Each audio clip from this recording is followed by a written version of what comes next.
Hello, everyone. Welcome to my YouTube channel. Today, we are going to start our new journey into the system design concepts. We will learn in general what is system design, what are the components, or what are things that we need to consider when we are trying to develop any project or any system. And then we will slowly move forward into our journey of AI engineering. All right. So, first, what is system design? Why do we need system design, by the way? If you are developing any small projects, a POC, you don't need to think about system design and all the concepts, right? But if you are developing any project or an application which is going to cater to users, multiple users, like from 1 to 10, 10 to 100 billions of users that is it is going to serve in future, then definitely we have to consider the fundamentals of system design, and we have to adhere to those if we have to survive in this industry. So what is system design, by the way? System design, in a layman term, if I have to tell you, it is a blueprint of a system, how it needs to be designed, developed, and maintained. So system design, actually, it is the process by which we design the entire architecture, components, databases, APIs infrastructure, and the way software communicates between each other from one software to another software within the system itself, or maybe the outer world also, right? As I said, it is essentially the blueprint of any software application that can scale or maintained easily, right? And then we have to operate with ease as well. All right. So, for example, if I have to tell you, right, if you are go for any construction of your house, right, what we do, we go with an architect, right? We go with an architect.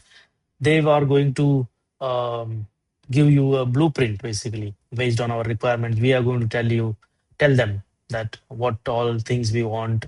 It's a two-bedroom apartment or a three-bedroom apartment, multi-story building, and then interior designs, etc. So they are going to give us the architect or a design, basically initially before even starting, right? So that is what same thing applies in our software development as well, right? Whether it is a big or small, everything is going to be applied, right? It's everywhere, basically. If you're going to develop an application, or it's going to develop an web, or you are going to develop a technology, system design principles will apply everywhere. Okay, so let's see what all the components that are involved, and then we will dig deep into few things. All right, we have something called uh, functional requirements.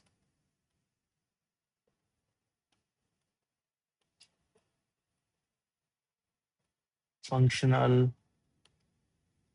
requirements, and then we have non-functional requirements. All right, so this is the starting point. All right, so any application that you are going to develop, so you need to understand, so what are these functional requirements and non-functional requirements? So the functional requirements means, right, um, what your system is supposed to do, right? What your system is doing, or what your system is supposed to do, its features, its functionalities. All right, so whereas non-functional requirements is the system side, basically the backend, what we say, the customers or end users may not be worried or about these things. We as a developers have to maintain this, right? It is the system side. system side, or we can say, infra side requirements. Basically, these things will come in. What are the things that come in inside this? The performance, how our system is performing at any given point of time. Let's say we are we have a streaming application. Any football FIFA match is there or a cricket match is there. At some point of time, we have 10 users. System should be able to handle it. At some point of time, we have 10K users. System should be able to handle it. Its performance should be there. There should not be any latency, right? It should be lively, accurately displaying or streaming without any hassle, and it should be available all the time, right? So 10K to, if it is going to increase to 10 million, how our system is going to perform, how it is going to be available throughout, and then other things, right? So the functional requirement means features, how functionalities work or how users will interact with our application.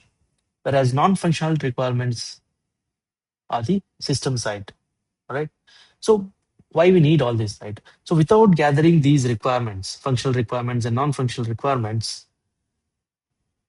any application or system is not going to perform well because we are not ready for this type of scalability, right?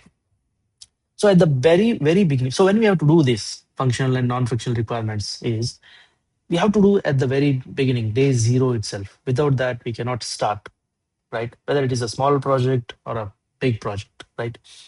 We need to take a rough estimations of things. We have to discuss with our colleagues, managers, lead, client, right? And then only we have to start. So how we have to do? We have to list down all the functional features, right? And then define the quality attributes with specific numbers, right? Going forward, we will discuss. That let's say we have to have a database.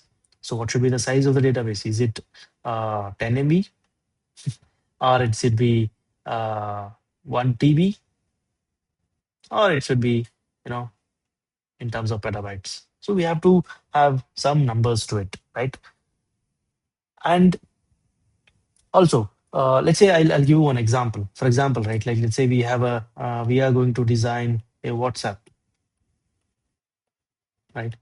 Before we start a WhatsApp like application, we need to um, have a functional requirements, right? So what are those functional requirements? We should be able to send and receive the message. CEIV, send and receive the message. And then we need to able to do voice and video calling. We need to able to create a groups, broadcast messages, right? And then we should be able to share files and receive files, right? These are the functional requirements. So what are the non-functional requirements? Latency, right? Non-functional. Non-functional requirements are latency. We'll talk these things in detail. How fast our message is delivered in milliseconds or seconds. If a computer is delivering, let's say WhatsApp is delivering in 1 second, we need to do that computer analysis as well. So how better can we reduce it to from 1 second to 1 millisecond or even half a second, right? So that's what we have to estimate. For this, if you have to achieve this 1 millisecond, what should be our system infra right? How efficiently our infra should scale up or scale down? All those things will come in. And availability, right? Availability, meaning what is the time that our system is available? There are some things are there like 99% of availability, 99.9% of availability, and then etc. Three nines, five nines, etc. We'll talk about it because there is each separately. We will talk about these things, right? So the key questions that we have to ask in this stage of functional and non-functional requirement is, see, how reliable is our product, right? How reliable is our system will be, and how scalable our system is going to be, and how fast our system is going to serve, and how our system is going to handle the traffic, user traffic that is going to come in any situation. All right. So next, what we are going to discuss is, next we are going to talk about scalability. All right. Scalability. So what is scalability? So scalability is the system's ability to handle the increased traffic without any significant performance degradation, right? So handle increased user traffic. So basically, mm, let's say, as I said, we are using IPL, like Hotstar. We watch any cricket match we watch, right? So at the top they shows, at any point of time it has 100K users. At any point, if it is a final or something, there could be 100 million users. So how our system is able to scale without any performance degradation, right? So why we need it? Obviously, because we need our system, any system that we are going to develop, we want to increase the number of users and serve as many users as you want. For example, Netflix, earlier maybe they would have been serving 100K users, but now they are serving entire world, like millions and trillions of users, right? It may be 1 million or 1 trillion of user, but how are they going to do? Because it's their system is efficiently scalable. All right. So, and when it comes to scalability, you don't need to. It's not only that, only at one point we are able to scale. We have to scale in terms of our storage, in terms of our network capability. We call it as CDMs, right? CDNs. In terms of databases, right? And then maybe servers or compute. So we have to scalable a system. When we say scalability, it has to scale in multiple aspects, not only in one. Then only the we can say a system is working 100% uh, with full full of its capability or capacity, right? So when we say scalable, right, how are we going to scale? So far we understood what is scalability and why we need scalability, but how are we going to scale? In here, there are two things will come in picture. Okay, there is again another interesting topic, right? Horizontal scalability versus vertical scalability. So when it comes to scalability, these two are the major topics or major ways, not major actually. These are the two ways that we can scale our system. So which one is preferable? Let's see. So let's go to vertical scalability. So let's say you have a system, right, of your laptop, and you started developing your application, and then you have the your RAM or system, which is 8 GB RAM.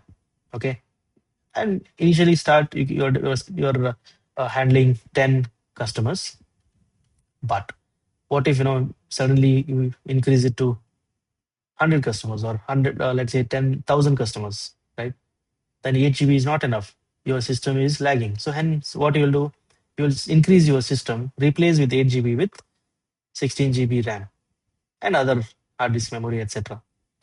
Now you're able to serve 1,000. But what if your system, your user base increases from 1,000 to 100K? Let's say you increase from 16 to 96. But is this a feasible one? So this is going to be, uh, you can increase up to 96 GB or 128 GB, but this is the kind of a bottleneck. You are dependent on only one of the system and it cannot handle beyond a certain limit, right? If your system is going to be uh, serve more and more customers, right? So this vertical scaling is nothing but uh, replacing an existing component with an higher configuration one. This is called scaling up. We are scaling from 8 to 16 GB, 16 to 96 GB, 96 to 128 GB, etc. Scaling up.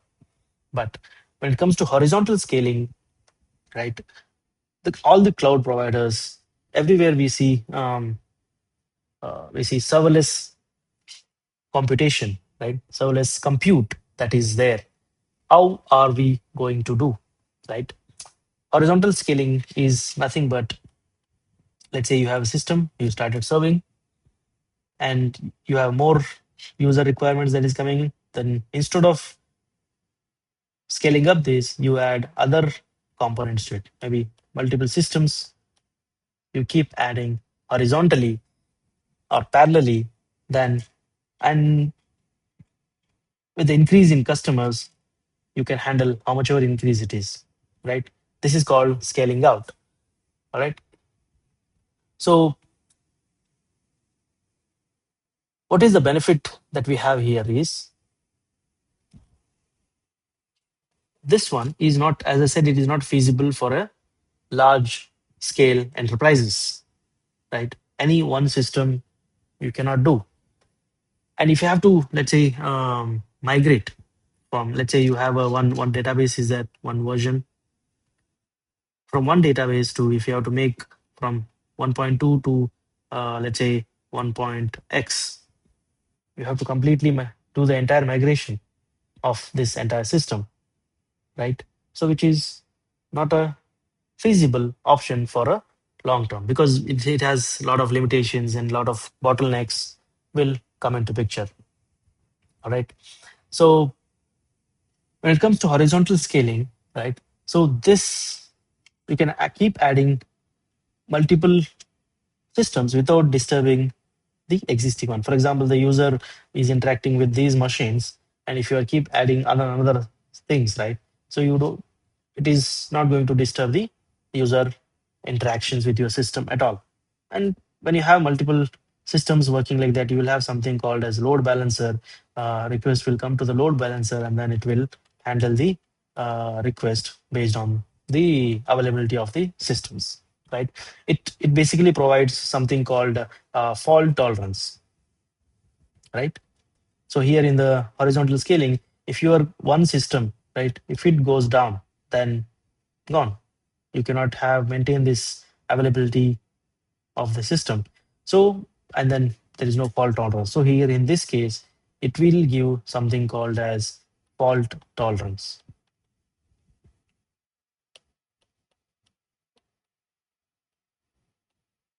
All right. So, so when we have to go for this vertical scaling, you are just a startup, an early stage that you're going to do a small POC, then you have to go for this vertical scaling. But horizontal scaling is once you grow, even at 1 million users, you need to switch everything to horizontal, and then you will be able to handle that. All right. So, for example, as I said, right, you have a data centers, you have distributed computation, Kubernetes is there, serverless infrastructures are there, all use horizontal scaling. And we have, we are in the era of AI, right? So every company, right, AI, every company is very waiting, fighting for compute resources, right? So Right now it is fighting for compute resources and chips, etc. In future, it is going to be quantum computing. Hopefully, it is coming soon. It will come soon as well, right?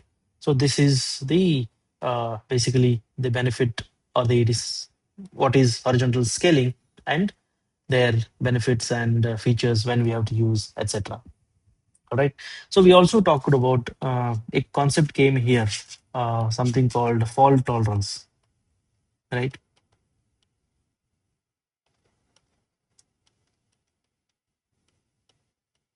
Fault tolerance. So what is fault tolerance? As I said, fault tolerance means that even if one component goes down, let's say here this goes down, your system should remain operational and it continues to serve its users based on the other system's availability, right? How it is achieved? It is achieved through something called as replication factor.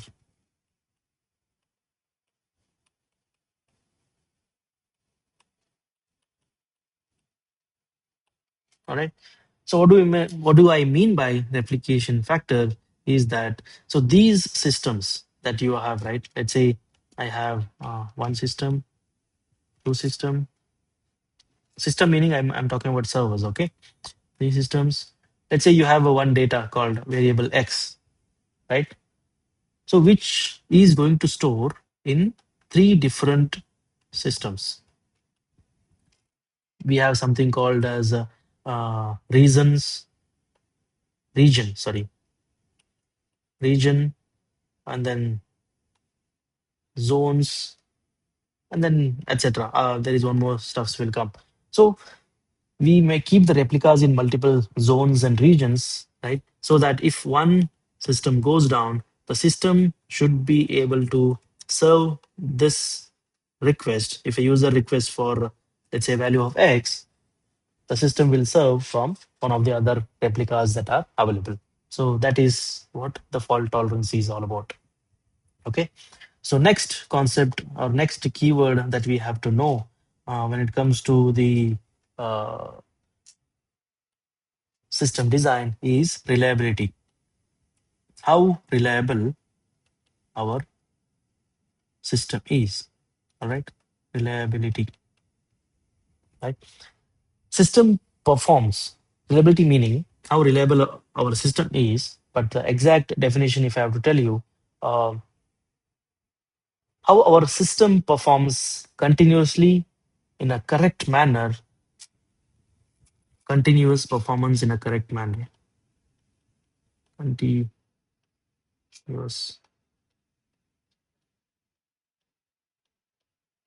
performance in a correct manner without any kind of an error, right? What do I mean by without any kind of an error? Error that let's say if you are sending a message right from one person A to person B, so it should deliver to the same recipient. There should not be any no message loss. There should not be any uh, duplicate of a message. Each one message should be delivered only once and no cross messaging as well. So it should not go to another person B here, right? So when like systems like WhatsApp or Instagram or Facebook, right? So the millions and millions of messages are sent throughout the world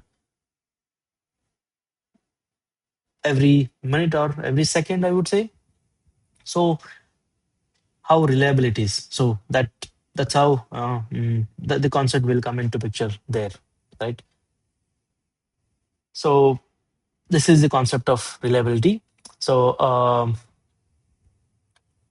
why we need you have to design your system in such a way that the end user will be able to get. This is as I said, reliability is a non-functional requirement. It should support the functional requirement of delivering the message, right? So next topic that we have that we are going to talk about is availability. We just touched upon few things there in the top in terms when we are talking about functional and non-functional requirement. right? So availability is, it is a measure of your system's availability, or you can say system's uptime, for how long the system is available. How will you measure? So availability is nothing but uptime, how much time your system is up and running, divided by the total time into 100, right? It's in percentage basically. So this, defines how often is uh, your system is up and accessible, what is your downtime or maintenance activity window. And this usually, it is a commitment that we give to the vendors or to the users, that my system is available 99% of the time. We say 99.9% of the time, 99.99% of the time, and we have 99.999% of the time. So this is a very, very, very huge commitment that we are going to do. That, it again goes back to the same fundamentals of how handling you are handling your system infrastructure, how scalable or how maintainable your system is. So any system says that we are available for 99.99% of the time, five nines basically, it means in an year we are down only 5 minutes, approximately 5 minutes. Okay, that means you are available throughout all the time, right?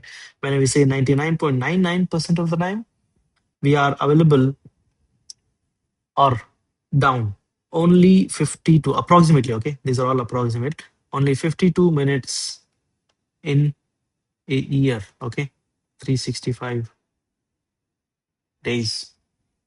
When we say 99.9% of the time, that means I am available throughout the year, and downtime is allowed only is 8.76 approximately. uh, Sorry, this is not minute, this is 5 minutes and 52. Okay, okay, sorry, this is 52 minutes. Okay, 8.76 hours, and 99% availability means 3.65 days. Okay, it's a huge commitment that we are going to make, and people, vendors or stakeholders, they'll be making an agreement with this. In case if your system is not able to meet, then you have to pay them certain penalty for them. Okay, so it's a very, very important aspect of the system design. All right, so then next topic that we are going to talk about is maintenance. Okay, next topic that we are going to talk about is maintenance. Maintainability. Maintainability.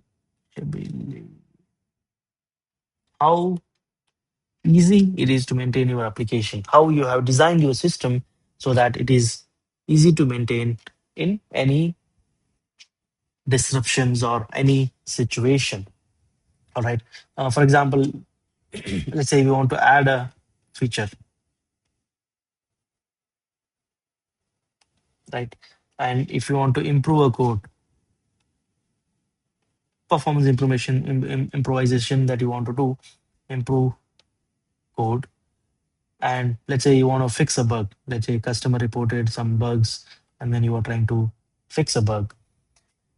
How easy it is to add these features without disturbing the functionality or availability of the system is what that we have to discuss, right? So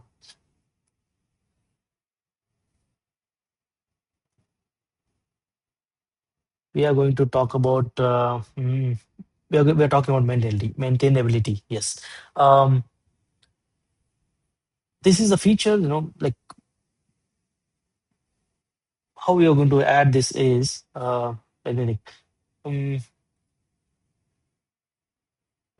yeah, as I said, how easy it is to add a new features, functionalities, modes, or bugs, and improve functionality, improve your features, right?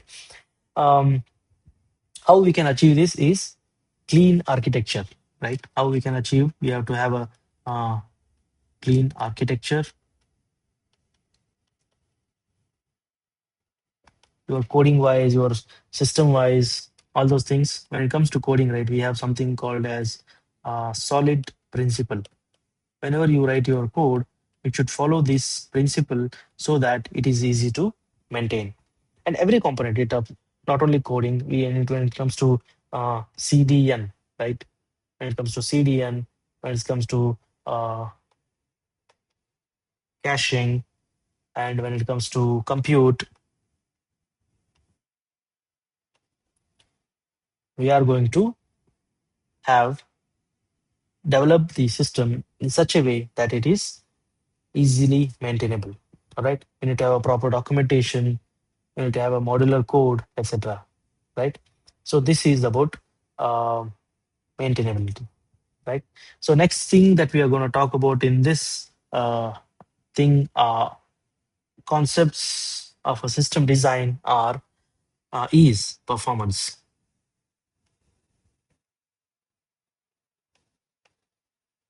All right. Performance. So how efficiently the system performs or responds to all the requests, right? So majority of engineering efforts is involved in this. Okay. So what are the key metrics that we consider when it comes to performance? This one thing that comes in here is called latency, and then next we call throughput and response time. Response time. Okay. So when we say latency, how much time it is your system takes to respond to a particular request, right?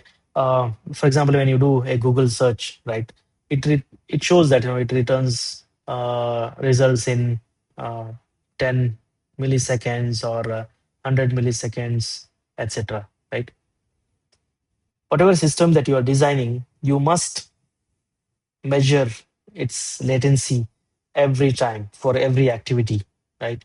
Let's say you have designed a mini Instagram, and to load an image, if it is going to take 1 minute, then I don't think it's a good latency to have, and definitely users are not going to like it, right? So that's the latency part. How efficiently your system will respond to a request. Okay. So what is throughput? Next thing is throughput is the uh, number of requests that your system can handle per second. Number of requests that your system can handle per second. Okay. So this is the called throughput. So that's how the WhatsApp or Instagram or Netflix. So how many requests, how many users they are able to handle second, right? So this is what is being measured. So beyond, let's say our my capacity is I can handle 1,000 requests per second. So what happens if there are more requests, more than 1,000 requests, right? Either it can fail, or it can go into queue. So with increasing, of course, if it is in the queue, then it'll obviously the response time. Let's say we are committed that we responded in 10 milliseconds, it might increase to 1 minute. So when it goes to queue, so all those things that we have to handle, right?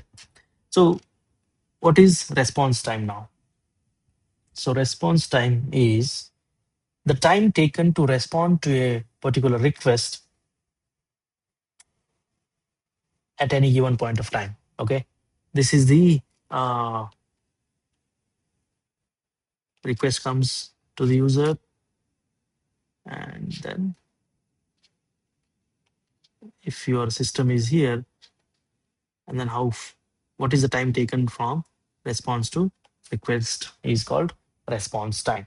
Okay, the majority of engineering work goes into this optimizing these things basically, right? So in this world of AI, when so many competitors are there, if you are going to develop a system which is competitive to a WhatsApp or a mini YouTube, so you need to consider these things very, very seriously. All right. So from day zero itself, before even you start designing your system, right? So these are the key aspects in the main topic of performance. Okay. So next we'll see what is the next thing that we have to consider when it comes to system design is the throttling. Okay, throttling is nothing but uh, rate limit. All right. So it will control the rate or the speed at which your requests are handled, right? So what is it actually? It will allow a fixed number of requests per second to your system. Okay, and requests, let's say the request that comes, let's we beyond that comes, we agreed that we serve 10 requests per second. Beyond that, if any request comes, either it will not be able to serve or they go to queue, right? So it is especially important for LLMs, right? So that's why I think whenever we use these systems like ChatGPT or Cloud Code, so they have a certain limit, right? So for every 1 minute, I can handle certain requests, or per day I can handle certain requests. If you see Cloud Code, right? So usually it says your capacity or your quota is over, basically. That's what they say, right? Your quota is over, and then you can start using our application at 2 p.m., right? So they have a certain quota. So that is what is nothing but throttling, the rate limiting. All right. Next topic that we are gonna talk about is very important. Is called security. Okay, very, very important in any size of your system, whether you are a big system or a small system. Security is very, very important. You need to say have a security in terms of user data. Okay, you need to have a security for your servers. You need to have a security when your data is traveling, like encryption, decryption, right? Decryption. If you are if you are hosting a website, then what is that you are going to use? HTTP or HTTPS, etc. Let's say you are hosting a system like Netflix, then how you are going to restrict the people from recording your videos, right? So that is also comes as a part of security, right? Security involves from day zero itself. Obviously, whatever the system design that I'm talking about, you need to have discuss all these things before you even start writing even a single line of a code, right? So how we are going to do this? You have to have something very important like authorization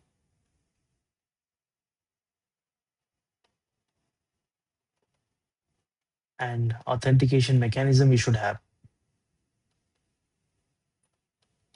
authentication mechanism. We should have. You cannot, as I said, you cannot build without this, right? How it is done? We have a auth, right? We have auth. We say always, like third-party authentication will be there. right? Um, when I say authentication, we have third-party authentication like Gmail login, Facebook login, or Instagram login. We have nowadays we have a, OTP login as well, and then biometric login. So we need to have this authentication. And then when it comes to database, we have encryption and decryption. Data should be encrypted at rest. Data should be decrypted, and then while on the way during network or while transit also it should be encrypted. End-to-end encryption basically. There are and some encryption methods are there like HTTPS, TLS, AES, etc. Right?